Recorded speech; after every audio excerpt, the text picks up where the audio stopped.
मरियम नवाज जो मशहूर हैं फॉर्जरी क्वीन के नाम से एक बार फिर बनी इंटरनेशनल मीडिया की खबर।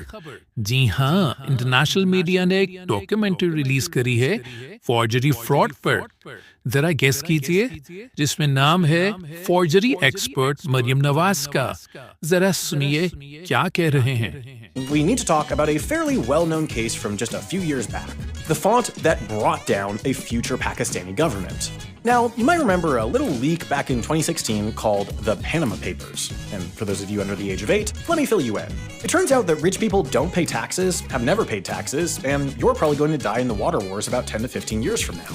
Anyway, implicated in this tall stack of financial misdeeds was this guy, Nawaz Sharif, the then Prime Minister of Pakistan.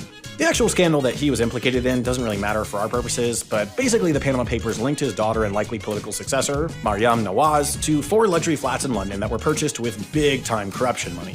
The allegations hinged on proving that Nawaz was the so-called beneficial owner of the companies that owned the flats, whereas she claimed that she was merely a trustee of said companies. Here's a shockingly not deleted tweet from 2016 where she claimed exactly that, adding the hashtag #TheTruth, which, as we know, is the hashtag that people use when they're telling the truth.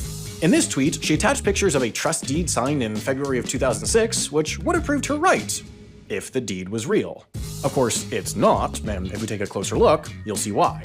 This is Calibri. It's one of the most commonly used typefaces in the world and was the default setting for Microsoft Word for about 17 years. From the release of Microsoft Office 2007 all the way up until last summer, when it was quietly replaced with a typeface called Aptos, a change so subtle you probably didn't even notice. Prior to 2007, however, Calibri wasn't even commercially available, and that's when this document was supposedly written.